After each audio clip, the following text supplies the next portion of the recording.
तो आज मैं एक ऐसी कहानी आपके बारे में सुनाने जा रहा हूँ जिसे सुनकर आप ये ज़रूर सोचेंगे कि जब वो कर सकता है तो मैं क्यों नहीं। अब मैं करके दिखाऊंगा, ज़रूर दिखाऊंगा। तो चलिए टाइम ना वेस्ट करते हुए स्टोरी को शुरू करते हैं। तो एक गांव में एक बहुत बड़ा सेठ था जिसका नाम दीनालाल था। उसका पुत्र जो था वो काफ़ी नटखट था, शरारती भी था, मेहनत करने में आलसी था, लेकिन वह पढ़ाई करने में बहुत कमज़ोर था। पढ़ाई के विषय में वो अत्यंत लूजर था। जब वह स्कूल में जाता तो उसके कुछ बिगड़े दोस्त थे जो उसे और भी बिगाड़ते थे। पढ़ाई करने में उसका साथ नहीं देते थे। जब भी वो पढ़ने बैठा तो उसके दोस्त कहते थे, चले घूमते हैं, पढ़ाई तो बाद में हो जाएगा। वह भी उन्हीं की बात को सुनकर मानकर उनके साथ निकल जाता था। वह जब 9वीं क्लास में था तब उसने काफ़ी समय बर्बाद किया पढ़ाई के विषय में। उसके दोस्त भी उसके साथ देते थे समय बर्बाद करने में। पढ़ाई विषय में कोई भी नहीं सोचता था। जब धीरे धीरे परीक्षा निकट आई तो वह भी सोचना कि अरे अभी तो वक्त है, 1 महीने वक्त है, 1 महीने में तो बहुत पढ़ लेंगे हम। ऐसे करते करते जब एग्ज़ाम समय एकदम नज़दीक आ गया तब वह सोचने लगा, अब क्या करूं, अब तो कल ही एग्ज़ाम है तो आज मैं क्या करूं। फिर कहता कि अरे आज पढ़ के ही क्या उखाड़ लूँगा, इससे अच्छा है कल डायरेक्ट एग्ज़ाम दूंगा। जब एग्ज़ाम हॉल में बैठा तो उसके शून्य हो गए। उसका लिखना तो पेन जैसे रुक ही गया। प्रश्न में कुछ ऐसे प्रश्न आए थे जो बहुत ही कठिन थे, इसका उत्तर उसको देना ही असंभव था।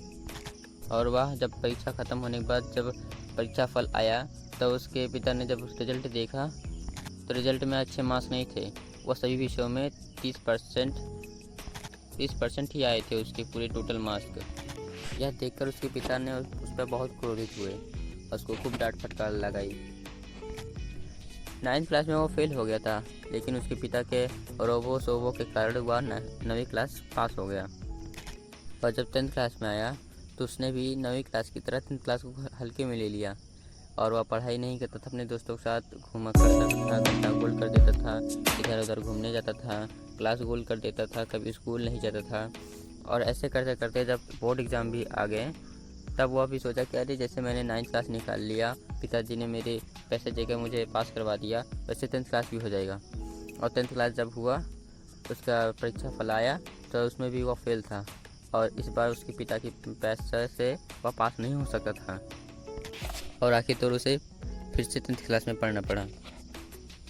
कुछ समय बीतने के बाद एक लड़का रमन, जिसका जो वह पढ़ाई करने में बहुत तेज़ था, वो पढ़ने में हमेशा तेज़ था, उस क्लास में हमेशा फर्स्ट आता था, जो कि 9वीं क्लास से 10वीं क्लास में आया था। एक दिन जब सेठ का बेटा उसी रास्ते से गुजर रहा था जहां रमन बैठा हुआ था, अचानक उसके हाथ से टिफिन छूट कर गिरा और रमन के ऊपर गिर गया।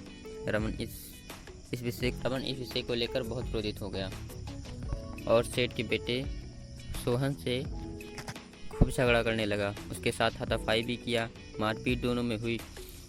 और रमन कहता है, तू फेलियर है, तू लूजर है, तू कुछ नहीं कर सकता, तू मुझसे बात मत कर, तेरी गलती है, तूने मुझ पर खाना क्यों गिराया, अपना लंच बॉक्स मुझ पर गिराकर मेरे कपड़े गंदा कर दिए।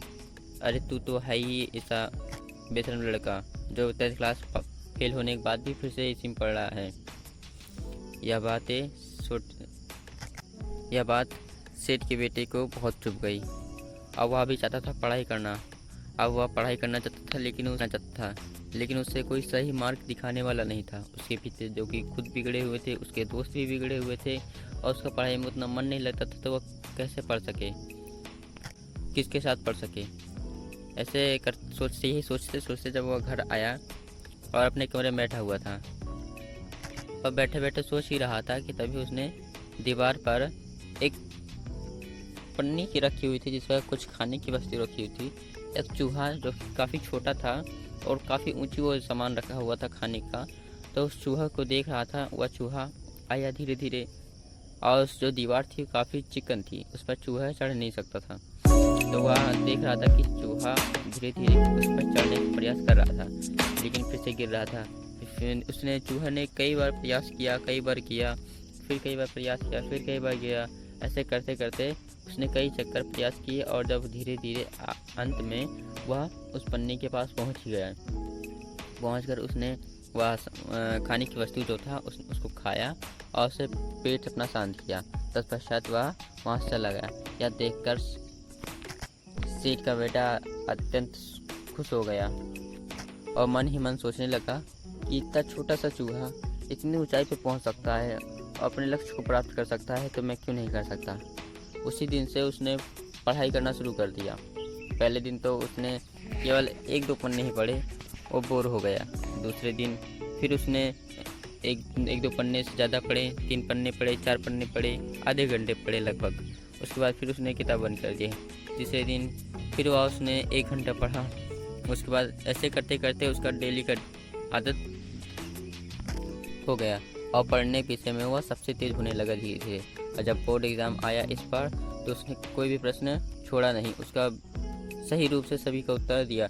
जो नहीं भी आता था उसको भी सही रूप से उसने उत्तर दिया।